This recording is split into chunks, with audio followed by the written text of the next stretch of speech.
and welcome into today's press review here on Luntha TV. Remember, this is the program that will give you some of the major top stories appearing into the country's major publications, that is the Nation newspaper and the Daily Times.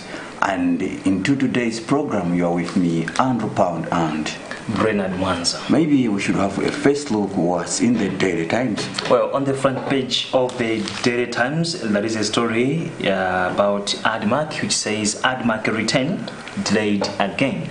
And partly the story reads Malawians and the 3,296 workers at the Agricultural Development and Marketing Corporation ADMAC will have to wait a bit longer before government completes this rather purported restructuring of the state-owned grain trader and have it back in business. This follows a decision by the Paracera's management to extend the forced paid leave for the members of staff to January 31st, 2023. Consequently, this has affected the intended 100% staff retrenchment, which is said to be part of the restructuring exercise. Yeah, that is ADMAC. ADMAC. Yeah, we are talking of out there is looming hunger. Yet ADMAC sinayambebe kuoneka kuno bwino kuti ikagwira ntchito kake nkotani pamene ndi kampani imene ikuyenera kuthandiza anthu osauka kunyengo ngati zimenezi. Even if we are saying of AIP panopabe ekukumana ndi mavuto mbwe. And when you talk of ADMAC, they have like satellite depots. I think it would have been better kugwirisa ntchito mwina ma depots ADMAC kuthandizira uje limene ndondomeko ya AIP. Yes. But up to now chifanga ADMAC ine ma structure mamidzi kutali kumene kuti anakhanga ni ma depo opezekerato. Koma upeze kuti madera ena abe akumadandaula kuti ayi kuno tilibe fertilizer nafike nzinthu zokhumudwitsa kwambiri. And on the front page of a Nation newspaper, we have a big story with a headline, Parliament terminated, and it has a sub-headline, President's decisions means outstanding business falls off. I shouldn't continue reading this one. I think the headline is clear. Last week when tinganire kuti Parliament inasekedwa mwina mosiyana akakizungena abruptly kasitinganininso kuti anatsekera koma anangochita ngati mwina mokuti ayititengeka ka break sitinganine kuti mene zimakhalira ngati mwa tradition ya Parliament imene timayiziwira mpaka phungu otsutsa anodandalo kuti mene achitira boma kutseka malitsa Parliament mosayembekezera chonchi zokhumudwitsa nodandaulitsa ndi apa pamene tikumva kuti zokambirana zamu ndime imene iyi amati 49 chigawo cha namba 49 msonkhano wa phungu umene awupanga terminate autseka zomwe zonthauza kuti panali mabilu ena amene amayenera kuti akambidwe mu ndondomeko ya zokambirana imene ndi kuti amenewo akhasulidwa sadzabweranso nyumba ya malamulo pokhapokha ngati anthu ena angadzafunenso kuti ayi bilu yakuti titayipititsanso nyumba ya malamulo tikayiona. But what does this mean to our country? Tikambeza democracy zikungotanthauzanji ngati zipitirire kumatere kuti kunyumba ya malamulo kathesedwe kake kapena kachitidwe kake kazikhala motere. Number one, I think we need to understand first and foremost the termination vina kuti prorogation ngati kutseka mkumano wa nyumba malamulo wa phungu mundime imeneyo. Of course zili malamulo kuti amene abe kutseka kuti athenga watamaliza towe mchigawo china izonthauza kuti nde kuti aphungu akumana February umene president akatsekulenso zokambirana nde kuti wakhano amati 50th session ndero kaso meeting ena ndiye mu session imeneyo komano kukamba za mbali yomalizitsa zokambirana mongo kanga mongo dzidzimukira. I think zili ndi impact yayikulu chifukwa number one panali aphungu ena kuti ankaena kuti apempheziwe kwa nduna za boma kuti ayi mutiganizire kwezi panali zinthu zina zoti zinali zadumpidwa chifukwa we need to understand kuti session meeting yapitayi yangotha 2 weeks ago inakanika kukambirana zinthu zambiri chifukwa cha nkhani yokhudza Martha Chisungu daily mangomva kuti mutifotokozere kuti zinakhala bwanji ndino akati ayi mawalibweretsa umboni ayi umboni ujali sinabwere nawo ayi anthu nakulibe zinthu ngati zimenezo mpaka ma MP ambiri anakanika kuti apemphe zitukuko so nkudzamalizaso mosakhala bwino I think zindi impact yayikulu kudziko umbali ya chitukuko chifukwa ndoti boma silinamve madandaulo anthu ena kuti kodi kwakuti kuchitipa wenya kufuna chani kukusokera chani mnyengo imene boma silinadziwe awayimira anakaniwe kuti alankhule so ngati zingapitiriyo ndine kuti tisayembekezere kuti ngati dziko lizikhalabe kuti mwina tikuchita progress zinthu zake zikhabe zobwirira mbuyo zokhazo kwambiri.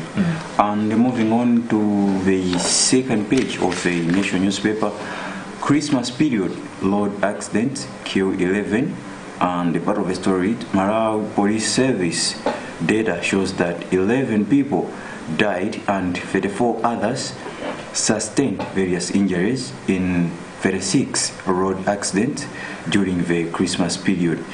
Police said the accidents, which occurred between midnight of December 24 and 27, represented a 10% increase from last year's 10 deaths. We are seeing that akuti ngozi zapanse umakamaka zochitika mchikondwerero chimenechi cha Christmas akuti chakwera ndi 10%.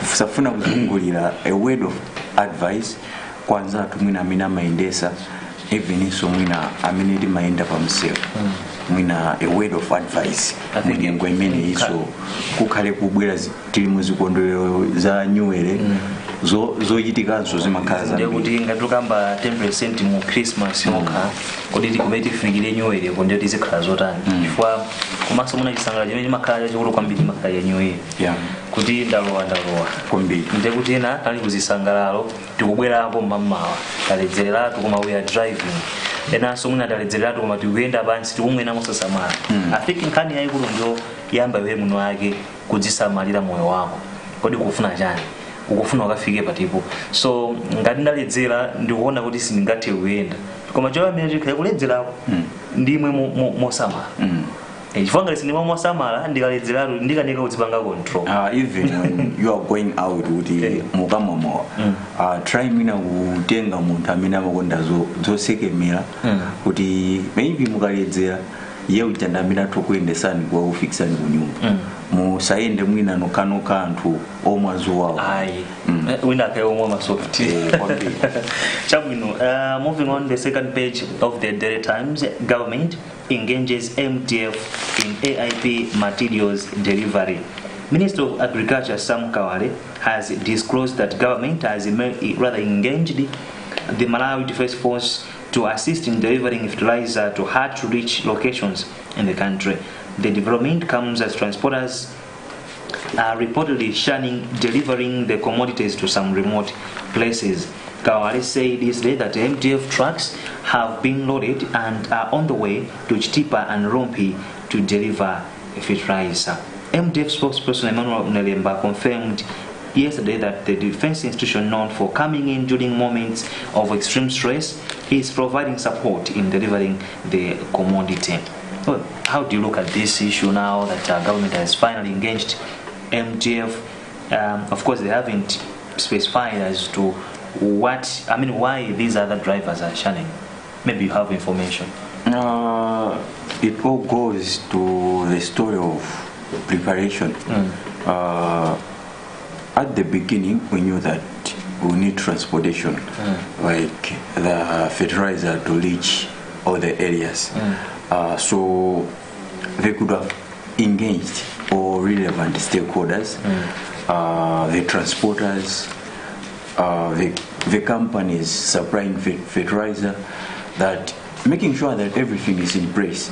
But if you can see, zipezeka kuti panalibe mwina ndondomeko kuti government inapanga make sure that mwina ma transporters apasidwa ka should say contracts no mukapeza kuti mwina zimene zopalibe That's why pakali pano ndikuona kuti mwina madera ena zikuvuta kuti fertilizer akatani akafike.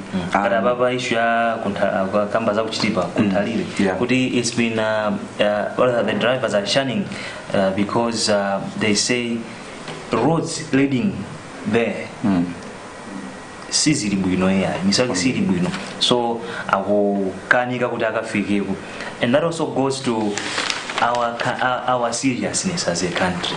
Kuti kulikose kofunika kuti chitoko chifike chifanga tokamba kuti madriver akanika kuti akafike, madriver aga boma akanika kukafika pamene boma lomwe lokanika kuti likuika msewu wabwino. Kunthalire ndi msewu umene ambiri amakamba kuti si msewu wabwino, komano nzodabwitsa kuti boma be mwina mpaka pano sinaganizire zokonza msewu umene. I think miseta konzedwa zikuthandizanso even magamo ndimoti tizika kwanitsa kufikitsa umene wo zinthu zofunikira za boma. We should be like putting much effort in this thing of providing zilukuko as we do with elections. Yes. Sinambira mvapo kuti kwina kwake maballot papers sanafika akanika kuvota ndipo pamakhala yothekera kuti zikathekeso mu nthawi yabwino anthu maballot papers kukapeza. Koma when it comes to chitukuko pali madera ena zimavuta kuopsa kuti kwenikweni mwina adindo amakhala akuganizanji. So it's high time mwene effort timayikira kuzisankho zija kuti anthu atike pampando pano panso tikakhala kuti tufuna tafikizire zitukuko tizikhala kuti tayika njira zoyenerera kuti chitukuko pangavute pangatani ndithu chitukuko chiwapeza anthu. Tisamamve kuti ayi msewu wopita kunthalire ayi swabwino ayi msewu wopita kaya kuti kwatikiso ayi mmene timapangira ni maballot paper chitukukonso chizitero ndithu. Tikamati 6 koloko pamalo kuti maballot paper afika timeneranso mwina Oktoba fertilizer anthu afika kunthalire. Right, moving on to business.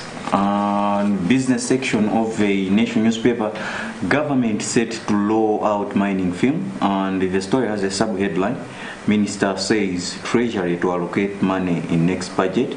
Minister of Finance and Economic Affairs, Sosten Gwengwe, says Treasury plans to roll out a state-owned national mining film next year, which needs about 5 billion kwacha seed capital to commence.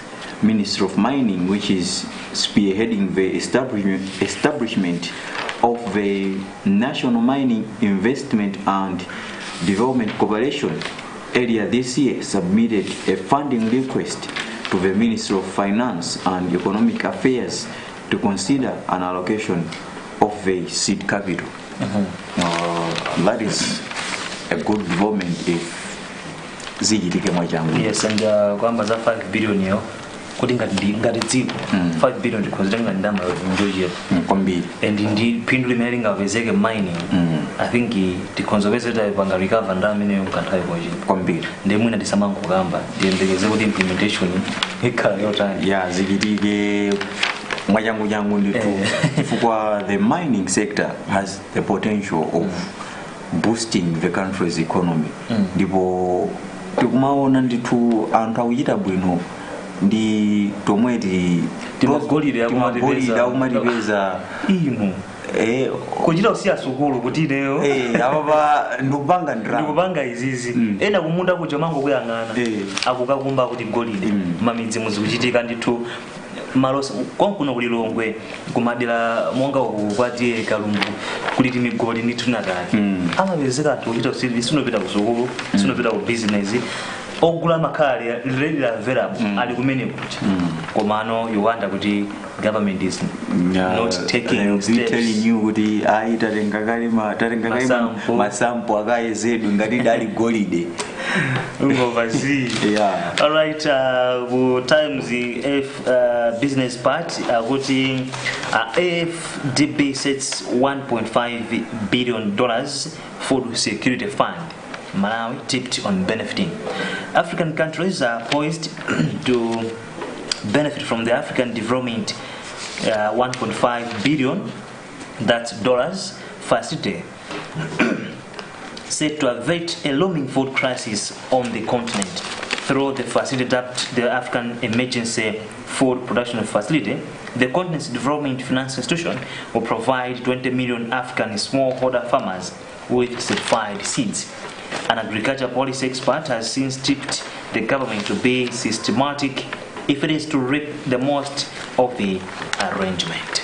Maybe before moving on to the back page of the Nation newspaper, we also have this story. International. Yes. Former Pope Benedict, very sick. Pope Francis. Pope Francis yesterday announced that his predecessor, Pope Benedict, who resigned from the post 9 years ago, is very sick after deterioration in his health.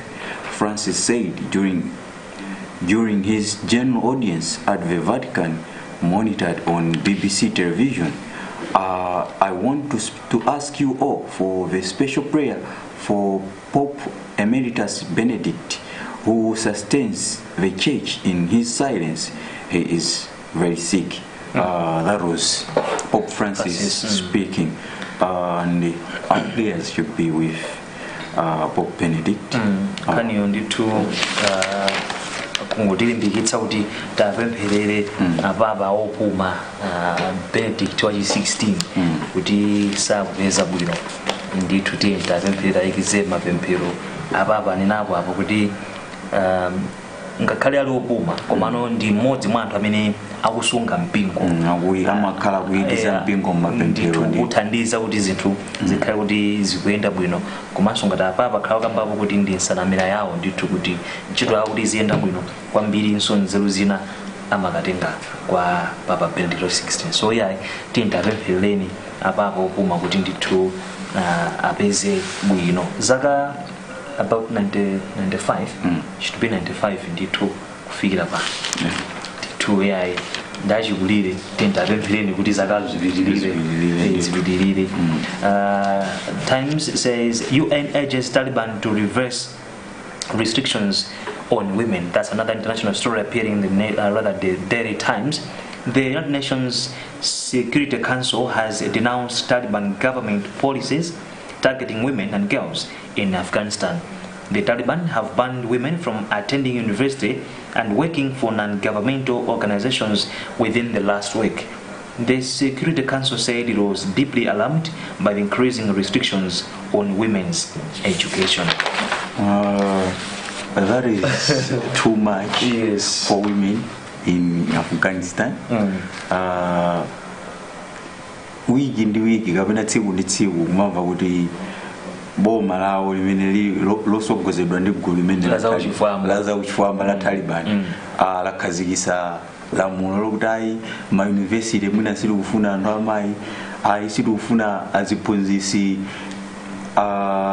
ayizimayi ndi nkumazifunsa kuti mwambi kandi mwambi kumalawi kuno ndimakonda kuti mukaphunzitsa mwana wankazi mwaphunzitsa dziko sikana wapeze kumene ku Afghanistan ayi muna sikana wapeze tatumizire kafika kawapeze we have to send them that way kuti ya adziwe kumene kuti matinde kuti kubweza chitukuko mbuyo if women are sidelined mwina mu chitukuko ya dziko chifukwa tikatitoneka ndi nyamata nthawi zambiri kuti akule bwino ndikuti amafuna ndithu chisamaliro cha mayi ndi kuona kuti mwina nzimayi amene sa maphunziro mwina apamwamba sanapite nawo pasogolo nzovutanso kuti angakuze munthu kuti tikuyembekeza kuti azakhalenso mzika yolongosoka ndikuti mathelo ake onse no kaganizidwe kawo kakhala ka Taliban tamaona kakauchifamba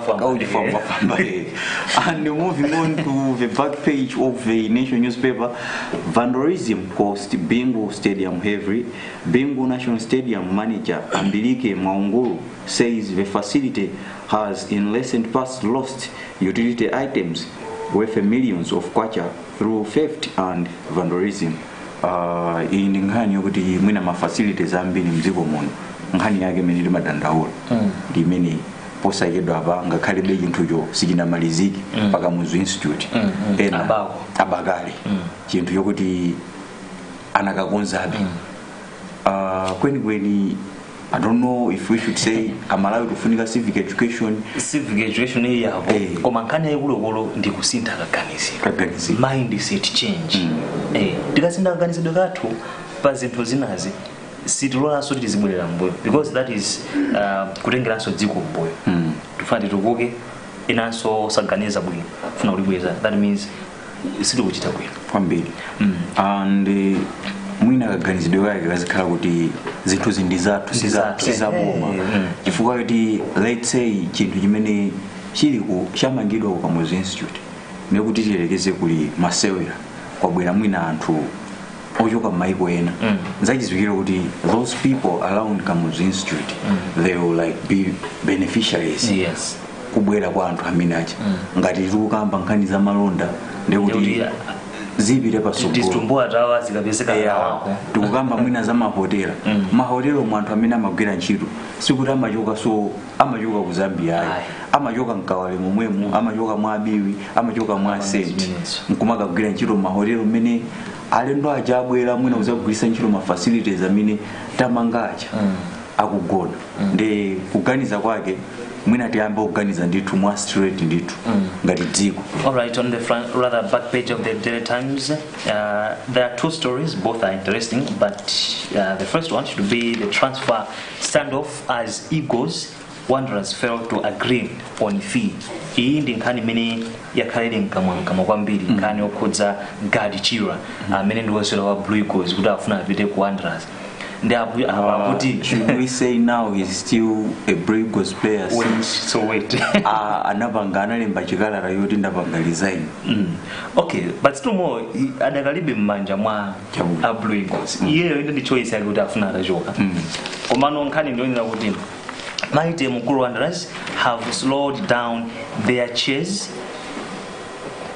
for Blue Eagles striker Gadi Chira as the Lali Lubani side wants to consult before making a final decision.